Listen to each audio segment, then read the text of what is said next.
आप महाराजा अग्रसेन संस्था से भी जुड़े हुए हैं और इस संस्था की समाज सेवा में क्या भूमिका है? देखिए, Maharaja Agrasen hospital charitable trust जो है ना 50 करोड़ रुपए साल की चैरिटी करता है। ये ट्रस्ट लगभग 35 वर्ष पहले बना और तब से लेकर आज तक लगातार सेवा भी कर रहा है। ट्रस्टी अपने हाथ से कुछ न कुछ डोनेशन लगातार उस 35 साल से देता आ रहा है। उस संस्था से कोई चाय नहीं पीता, परंतु उस संस्था को आज कोविड के टाइम पे 250 बेडेड कोविड के बेड हैं वहाँ पे। वो मैं बात करता हूँ तो आज प्लाज्मा थेरेपी का लाइसेंस है वहाँ पे कोविड के दौरान, हार्ट ट्रांसप्लांट का वहाँ पे लाइसेंस है, किडनी ट्रांसप्लांट का लाइसेंस है। करीब 300 से ज़्यादा बच्चों को मेडिकल एजुकेशन की पढ़ाई कराते हैं। हम मेडिकल एजुकेशन में डिप्लोमा से लेकर डिग्री और हाईएस्ट डिग्री तक वहाँ पे हम देते हैं, उसमें डीएनबी की डिग्री देते हैं। सुशील जी, आर्थिक रूप से पिछड़े परिवारों या यूँ कह लीजिए कि गरीबी रेखा से नीचे रहने वाले गरीबों परिवारों के बच्चों के लिए भी ये संस्था कुछ कर रही है? देखिए, सरकार ने ईडब्ल्यूएस की स्कीम अब चलाई है।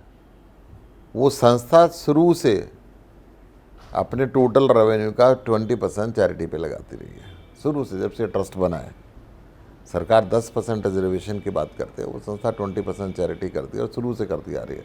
और यही कारण है कि उसको चंदा भी मिलता है, यही कारण है कि संस्था आगे भी बढ़ रही है। आप समझ लें कि दुनिया के अंदर जो बिजनेस मॉडल कोई भी है, अगर उसके अंदर आप सेवा नहीं रखेंगे, सेवा को उससे निकाल देंगे तो बिजनेस नहीं हो सकता। वो आज हर क्लाइंट को सर्विस चाहिए और उसमें सेवा का ध्येय रहना चाहिए कहीं। अगर आप सेवा के उद्देश्य को उसके बीच में से निकाल देंगे तो बिजनेस कहीं ना कहीं डिटोरिएट होना शुरू हो जाएगा। आप हिंदुइज़्म की अगर मैं बात करता हूँ तो ग्राहक को भगवान का रूप माना जाता है और भगवान की तो जो सेवा है वो हर धर्म में, हर शास्त्र में लिखी है कि हम उसकी पूजा करते हैं, आराधना करते हैं। तो ग्राहक को आपको उतनी वेटेज देनी पड़ेगी तो आपका बिजनेस अपने आप चलेगा। ये अग्रसेन संस्था का जो लोगो है हमारा, उसके अंदर भी है प्रथम सुख निरोगी काया। जो पहला सुख इंसान का है, वो इंसान का जो शरीर है वो परमात्मा जो आत्मा के रूप के अंदर उसके अंदर रहती है। तो एक्चुअल टेम्पल है मनुष्य का शरीर, जहाँ पे खुद परमात्मा आत्मा के रूप के अंदर रहता है। तो इस चलते फिरते मंदिर की जितनी सेवा हो जाए, मंदिर, मस्जिद, गुरुद्वारा, गिरजाघर, चर्च, इन सब से कहीं ना कहीं वो फालतू है। और ये एनजीओ हमें ये बात को सिखाती है। आपके मार्गदर्शन में बहुत सारी प्रतिष्ठित शिक्षा संस्थाएं चल रही हैं, शिक्षा के क्षेत्र में बहुत काम भी हुआ है, लेकिन आप हमें यह बताइए कि शिक्षा के क्षेत्र में और क्या होना चाहिए? देखिए, मैं विशेषकर शिक्षण संस्थाओं में काफ़ी जगह जुड़ा हुआ हूँ। पावन गंगा एजुकेशन सोसाइटी है जिसका मैं प्रेसिडेंट रहा हूँ। उस सोसाइटी के द्वारा मैंने करीब 150 एकड़ ज़मीन में school and colleges Delhi, Haryana, Punjab के अंदर बनाए। सभी के सभी मैंने जितने बनाए देहात में बनाए, शहर में नहीं बनाया। दिल्ली के भी गाँव में बनाए। मेरी इच्छा ये रही कि शिक्षा जो है, शहरों में तो हर व्यक्ति कमर्शियल एंगल से बना देता है, गांव में ना लोगों के पास पैसे देने के लिए होते और ना ही वहाँ पे अंतर्राष्ट्रीय स्तर की एजुकेशन जा पाती। इस उद्देश्य को लेकर मैंने अंतर्राष्ट्रीय स्तर की एजुकेशन देहात में जाकर देनी शुरू की, ताकि वो बच्चे भी देश की मुख्य धारा के साथ जुड़ के इस देश को आगे ले जाने में काम करें। राज्यसभा सांसद बनने के बाद निश्चित रूप से आपका दायित्व बड़ा है, समाज के प्रति भी दायित्व बड़ा है और निश्चित रूप से इसके लिए परिवार से दूरियां भी बड़ी होगी। तो आप परिवार और समाज में संतुलन कैसे कायम करते हो? देखो, मैं आपको बता दूं, ये सोच गलत है कि जिम्मेदारियां बढ़ने से परिवार से दूरियां बढ़ती हैं। मनुष्य की दूरी और नज़दीकी तो आदमी के मन में है। जितने मर्जी नज़दीक रहो, अगर मन नज़दीक नहीं है तो वो दूरियां बहुत लंबी हो जाती हैं। और जितने मर्जी दूर रहो, मन नज़दीक है तो दूरियां मायने नहीं रखती। मैं संयुक्त परिवार में रहा हूँ, संयुक्त परिवार में बड़ा हुआ हूँ। पंजाबी बाग में हम सब भाई मिल के इकट्ठा रहते हैं। और जहाँ तक मेरी याददाश्त काम करती है, मैं दुनिया में जहाँ भी गया रेयरली 5% अकेला गया हूँगा, मैं अपनी फैमिली के साथ गया। और बाहर अगर मैं दिल्ली से बाहर रुका हूँ, चाहे वो राजनीतिक काम है, चाहे वो पारिवारिक काम है, चाहे वो सामाजिक काम है, वहाँ पे भी मेरा प्रयत्न ये रहा है कि मैं अपनी अर्धांगिनी को साथ लेके जाऊँ। तो ये जो समय की कमी है, इस समय की कमी जितनी भी रही सारी दुनिया में, लॉकडाउन में वो सारी कमियां पूरी हो गई। और इस लॉकडाउन के दौरान लोगों ने मैक्सिमम टाइम परिवार को दिया। और मैं समझता हूं कि ये पारिवारिक संबंधों को रीजनरेट करने के लिए एक अच्छा समय भी आया। अच्छे संस्कारों से अच्छे परिवार बनते हैं, अच्छे परिवार से ही एक सुंदर समाज की रचना होती है। परिवारों में संस्कार जीवित रहें, हमारे नैतिक मूल्य जीवित रहें, इसके लिए क्या किया जाना चाहिए? देखो, दो बातें हैं। जितनी आज़ादी हम चाहते हैं उतनी आज़ादी आपको परिवार के हर सदस्य को देनी पड़ेगी, ये मान के चलना पड़ेगा। चाहे वो पैदा होता बच्चा हो, चाहे वो आपका बेटा हो, बहू हो, बेटी हो, दामाद हो, पत्नी हो, कोई हो, माँ हो, पिता हो। कई बार मनुष्य के मन के अंदर ये बात आ जाती है कि आज़ादी सिर्फ मेरा अधिकार है। अगर आप परिवार की बात करते हैं तो परिवार में एक दूसरे की मन की बात को समझना पड़ता है।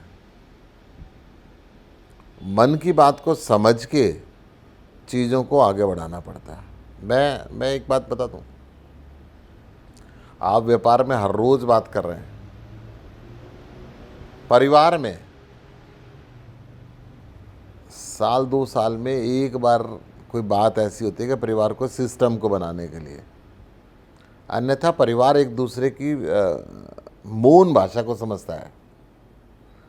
परिवार के अंदर हम एक दूसरे से बात करें, हंसें, उनके साथ खेलें, भोजन करें, व्यायाम करें, अपने व्यापार को कैसे आगे बढ़ाना वो बात करें, अपने नॉलेज को कैसे आगे बढ़ाना वो बात करें। बट जो पारिवारिक डिसिप्लिन है, इस पे ज़्यादा चर्चा करने की ज़रूरत नहीं होती, ज़्यादा समझने की ज़रूरत होती है। जहाँ ज़्यादा चर्चा होती है वहाँ परिवार ख़राब होते हैं, और जहाँ ज़्यादा समझते हैं वहाँ परिवार जुड़ते हैं। सुशील जी, इस कार्यक्रम के माध्यम से आप युवाओं को क्या संदेश देना चाहते हैं? हिंदुस्तान की 40% युवा आबादी है, और हमारे देश की खूबसूरती यही है कि इतने युवा को मैं एक बात कहना चाहूँगा। सबसे पहले तो किशोरों के लिए बात कहना चाहूँगा, युवाओं से पहले भी।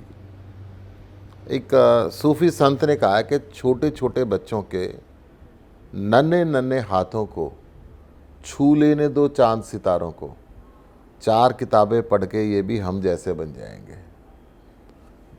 जर्नली क्या होता है कि 4 किताबों का मतलब है कि जो हमारे दिमाग की बात है हम कोशिश करते हैं किशोरों पे थोप दें। मैं डॉक्टर हूँ तो चाहूँगा बच्चा डॉक्टर बन जाए, मैं एडवोकेट हूँ तो चाहूँगा बच्चा एडवोकेट बन जाए, या कोई इंजीनियर है तो इंजीनियर बन जाए। नो, उसकी अपनी प्रतिभा क्या है। परिवार का काम है उसको अपॉर्चुनिटी देना, उसको संसाधन उपलब्ध कराना, और उसका दिमाग जिस दिशा के अंदर जाता है उसमें सहयोग करना। दिशा कोई खराब नहीं है। दुनिया के अंदर जितने भी फील्ड हैं, हर फील्ड के अंदर नोबेल प्राइज़ मिलता है, हर फील्ड में महान हस्तियाँ बनती हैं जिनको दुनिया पहचानती है। तो नदी का जो बहाव है उसको बदलने की कोशिश नहीं करनी चाहिए, उस बहाव को उस दिशा के अंदर और बढ़ने में अगर हम मदद करेंगे तो नदी अपने लक्ष्य तक पहुंचेगी, समुद्र तक पहुंचेगी। अगर उसके बहाव का मोड़ते रहेंगे तो उसको समुद्र तक पहुंचने में बहुत दिक्कत आती है। मैं युवाओं को ये कहना चाहता हूँ, अपने लक्ष्य को प्राप्त करना है। किशोरों को ये कहना चाहता हूँ, अपने लक्ष्य को प्राप्त करना है। अपने आप से ऊपर अपने देश को रखो और ये समझें कि हम जो भी कदम बढ़ा रहे हैं वो देश की सेवा के अंदर कदम बढ़ा रहे हैं, तो आपके कदम की गति कई गुना बढ़ती चली जाएगी।